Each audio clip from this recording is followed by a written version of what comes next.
Halo pemirsa, kembali lagi di Hidup Sehat bersama Dr. Ekles. Nah, sebentar lagi kita menyambut Natal. Pasti banyak acara, pasti juga diperhadapkan dengan minuman yang manis-manis bersoda, makanan yang enak banget, manis-manis, ada kue kering dan sebagainya. Nah, menarik banget di episode kali ini kita akan memberikan tips gimana kita tidak lupa dengan kemeriahan Natal, tapi juga bijak mengkonsumsi makanan dan minuman ini. Nah, saya tidak sendiri, saya bersama dengan Dr. Meta, spesialis gizi klinik. Apa kabar, dokter? Baik, dokter. Sehat selalu ya? Sehat dong. Selamat menyambut Natal juga bagi pemirsa di rumah. Betul, ya. Selamat menyambut Natal untuk semuanya. Nah, identik dengan menyambut Natal, apalagi juga tahun baru, identik dengan makanan dan minuman yang manis-manis, yang enak-enak ya, dok? Betul. Betul ya? Tapi kita akan memberikan tips nih bagi pemirsa di rumah, tetap menyambut kehangatan Natal. Tapi gimana sih, dok? Pertama dari minuman dulu, dok. Kita kan diperhadapkan dengan minuman kayak ini, dok. Ada minuman bersoda, minuman manis. Wah, luar biasa nih. Kemasan ya, dok. Kemasan. Gimana sih kita bijak dalam mengkonsumsi minuman ini, dokter? Secara keseluruhan sangat bisa membuat candu karena menimbulkan rasa senang nih ketika kita makan atau meminumnya. Jadi wajar aja begitu kita udah membiasakan diri makan yang manis, jadi nyari lagi nih, dok. Kapan lagi nih makan dan minum yang manis? Kebetulan di hari raya pasti banyak hidangan, sajian yang manis-manis dan menggoda semuanya. Termasuk minuman dan makanan ini. Ini berwarna sekali, macam-macam. Apalagi kalau dingin-dingin. Enak banget nih, dok. Ya? Sebenarnya sih boleh, dok. Tapi yang penting kita tahu batasannya. Jadi sebenarnya gula tambahan itu untuk orang dewasa maksimalnya adalah 50 gram. Atau 50 gram? Atau nah 4 sendok makan. Oke. Ya, kalau kita mau minum minuman yang seperti ini, pemirsa boleh intake tuh di bagian komposisi belakangnya.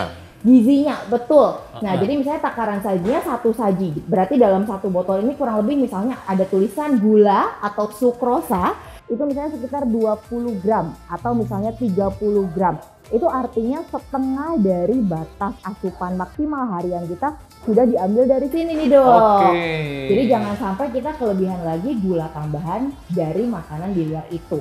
Jadi hati-hati kalau misalnya kita sudah ingin memilih satu jenis minuman kemasan, misalnya ya, dok, sudah hari itu berarti hanya 1 botol itu saja yang kita konsumsi. Atau akan lebih bijak lagi misalnya kita hanya konsumsi setengahnya sehingga kadar gulanya juga tidak sebanyak dalam 1 saji botol ini, misalnya seperti itu. Setuju. Kemudian kalau misalnya minuman yang soda, nah ini sering sekali ya kadang-kadang kita biasakan nih konsumsi minuman soda, apalagi kalau sedang hari raya ini setiap hari gitu ya. Ini kita wajib nih, konsumsi. mutlak nih. Mutlak, karena katanya segar sekali. Selain kadar gulanya tinggi, dok, kemudian bahan pengawetnya juga banyak sekali. Ada pengawet, ada pewarna. Nah inilah yang membuat kita nggak boleh konsumsi ini berlebihan, apalagi sampai setiap hari. Misalnya kita perayaan dari Natal sampai tahun baru kita minum minuman bersoda terus, itu nggak boleh ya, dok. Karena kalau misalnya kita konsumsi jangka panjang, nanti kita bahas lagi apa aja dampak kesehatan yang buruk yang bisa terjadi. Tapi pastinya kalau ingin mengkonsumsi, saran saya sebenarnya ya maksimal ini hanya 1 botol yang ukuran kecil ini 1 hari, atau kalau bisa setidaknya setengahnya saja ya. Setengah saja, hanya sekitar setengah gelas dari sajian minuman bersoda ini. Oke.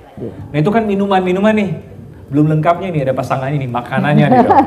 Ada makanan-makanan manis, ada kue kering, kayak gini, dokter. Nah, gimana, dokter? Cookies-cookies ya, dok. Cookies lah. Banyak banget cookies-cookies.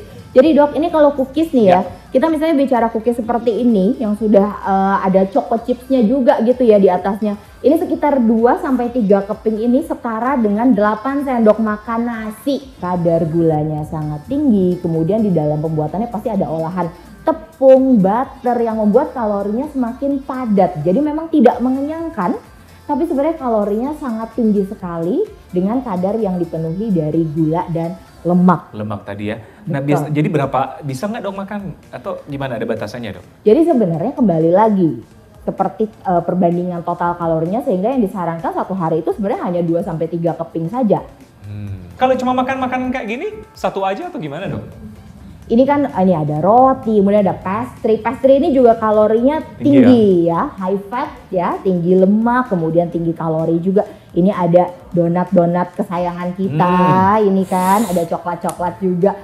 Sangat menggugah selera semuanya, tapi ini kembali lagi kalorinya sangat tinggi. Jadi pemirsa mungkin tanpa sadar rasanya makan nasinya dikit waktu liburan tapi kok naiknya banyak sekali ya berat badannya. Ya karena ini semua yang dimakan kalorinya tinggi. Jadi karena jumlahnya yang berlebihan sementara dia sifatnya tinggi lemak, tinggi gula sehingga sangat mudah menyebabkan terjadinya deposit lemak di tubuh kita. Iya. Jadi bagaimana anjurannya adalah pilih salah satu kemudian tentukan jumlahnya. Kalau misalnya mau biskuit sekitar 2-3 keping. Oke. Kalau misalnya mau snacking dengan roti atau pastry, pilih salah satu di hari itu. Jadi kembali lagi kepada portion control dan kita juga mengontrol selera makan nafsu kita makan kita nih. Betul. Iya, benar. Resolusi saya mau turun berat badan. Kok malah naik badan tahun baru. Ya makan makanan gini 5 sehari 1 toples ya mana mau turun ya dok. Betul, makan utama 3 kali, selingannya 3 kali. 3 kali, wah gitu. Jadi bijaklah dalam mengkonsumsi. Nah ini mungkin pemirsa ingin tahu dokter, apa sih efek sampingnya kalau kita makan berlebih atau minuman berlebih yang kayak tadi dok? Baik, jadi makanan ini sudah pasti tinggi gula ya. Gula ketika kita konsumsi betul memang menimbulkan rasa senang. Jadi sempat tadi saya singgung sedikit, ada sirkuit di otak yang seperti kita berikan reward. Seperti ada hadiah nih, wah menyenangkan. Keluarlah hormon serotonin, endorfin yang membuat kita bahagia dan mencari lagi rasa happy dari gula tadi. Sehingga biasanya setelah kita makan makanan yang manis, kemudian kita puasa gula untuk beberapa waktu, rasanya konsentrasi mulai terganggu. Rasanya kok tidak puas, tidak happy, sehingga kita sehingga kita cari lagi yang manis itu. Jadi teman-teman hati-hati bahwa betul memang gula itu membuat candu. Jadi jangan sampai dibiasakan terlalu sering makan gulanya, kemudian jumlahnya juga terlalu banyak sehingga menyebabkan ketagihan. Itu yang pertama, dampak buruknya adalah addiction of sugar atau kecanduan gula. Wow. Kemudian yang kedua adalah ketika konsumsi gula berlebihan itu menyebabkan lama-lama tubuh kita kan selalu menyebabkan gula darahnya jadi melonjak tajam ya dok. Setelah itu setelah turun lagi kita mudah lapar lagi dan lama-lama badan itu juga tidak peka untuk memasukkan gula sebagai sumber energi. Jadi efek jangka panjangnya adalah diabetes atau kencing manis. Setuju. Kemudian gula kalorinya tinggi. Jadi kalau misalnya 1 sendok makan saja sudah sejumlah 50 kalori. Kalau dibiarkan terus-terusan lama-lama kita mengalami kegemukan nih dok. Kalau udah kegemukan efeknya ke penyakit jantung, resiko stroke itu jadi bahaya sekali yang awalnya cuma dari gula. Dan kita melebihi batasannya. Betul. Jadi pemirsa bukan kita larang. Betul. Tapi maksudnya bijaklah dalam mengkonsumsi. Seperti dokter Meta sudah kasih tadi batasan-batasan per hari yang kita konsumsi ya. Jadi kita dapat bisa menikmati suasana Natal, suasana menjelang tahun baru, tapi dengan bijak dengan cara mengkonsumsi ya. Ya. Nah ini dokter menjadi banyak pertanyaan nih bagi pemirsa di rumah. Apakah benar makan yang manis-manis dapat menyebabkan penuaan dini? Wah ini nih dokter, fakta atau mitos nih dok? Fakta atau mitos gitu ya dok? Ini adalah fakta dong. Wow, kenapa dokter? Betul. Ini sebenarnya dokter Ekles pasti udah tahu banget nih, pasti udah sering infoin ke masyarakat juga ya dok. Jadi kalau kita konsumsi gula yang berlebihan ternyata nggak cuma perkara gemuk nih dok. Ternyata agingnya itu sangat berpengaruh ke kulit kita. Kenapa? Karena jadi begini, jadi di bagian kulit kita itu kan ada protein-protein penyusun ya, sebutlah elastin, kolagen begitu ya. Itu yang bikin kulit kita jadi kencang, kemudian jadi segar, kemudian secara tekstur juga memang karena kencang jadi halus gitu ya dok ya, kerutannya juga minimal. Nah ketika kita konsumsi gula secara berlebihan, ada proses yang dipercepat yang namanya glikasi. Jadi gula darah ya, di mana kadar gulanya yang tinggi itu akan melekat pada protein pada kulit. Nah perlekatan ini menimbulkan hasil oksidan yang bisa merusak jaringan-jaringan tadi tuh dok. Yang elastin, kolagen. Sehingga serat-serat yang tadinya bagus jadi rusak. Nah kalau udah jadi rusak serat-seratnya jadi pendek, tidak utuh lagi, tidak menahan struktur kulit dengan baik. Jadi sebelum waktunya tapi udah mulai muncul nih kerut halus, kulitnya kendur, saggy skin ya dok ya. Kita kenal istilah itu. Kemudian keriput-keriput, ini kok belum 30 tapi udah mulai nih munculnya cepat nih gitu. Coba dianalisa lagi, Benar. apakah selama ini sering makan makanan dan minuman yang manis-manis. Oke, jadi fakta ya, jangan sampai memulai yang manis tapi berakhir dengan tidak manis. Asik. Oke dokter, kita supaya memulai yang manis dan berakhir dengan manis, kita kasih tips pemirsa bagaimana dengan bijak menyambut Natal, dengan bijak mengkonsumsi makanan dan minuman yang tadi dokter. Ada tips dari dokter, silakan. Baik, yang pertama adalah kenali dulu batasannya ya. Berapa banyak gula tambahan yang diperbolehkan. Jadi untuk dewasa, kembali lagi maksimal di 50 gram atau 4 sendok makan. Pemirsa juga harus mengenali bahwa gula tambahan itu bukan hanya gula pasir ya dok, tapi termasuk di dalamnya madu, sirup, gula batu, gula merah, gula aren. Nah itu semua adalah gula tambahan. Jadi perhatikan kembali gula-gula apa saja yang sudah masuk ke tubuh kita. Kemudian perhatikan juga yang kedua adalah gula-gula yang tersembunyi ya, atau hidden sugar. Misalnya seperti yang dari cookies, kue-kue manis, kemudian minuman kemasan. Perhatikan lagi kandungan informasi nutrisi gizi di belakangnya. Di label-label itu perhatikan kadar gula atau sukrosanya berapa. Kemudian kalau misalnya muncul keinginan untuk makan atau minum yang manis, biasakan minum air putih dulu, karena itu kadang-kadang rasa lapar yang kemudian secara tubuh sinyalnya belum jelas apakah itu ingin makan, apakah ingin menyemil, ataukah memang kurang adanya cairan tubuh.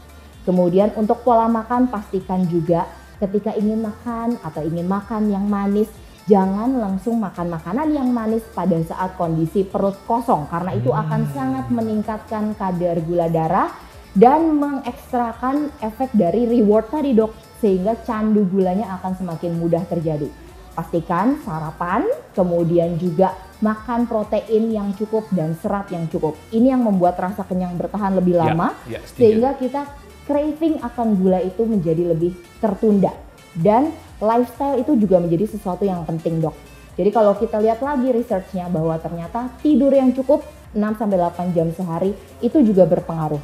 Ketika seseorang kurang tidur, cenderungnya adalah mencari makanan yang manis-manis dan gurih-gurih. Ini udah ada penelitiannya loh. Jadi memang ada kaitannya antara kecukupan tidur dengan kebutuhan akan gula. Dan yang terakhir, ketika ada sugar craving dok, sebenarnya yang dicari tubuh kita adalah hormon endorfin yang membahagiakan itu.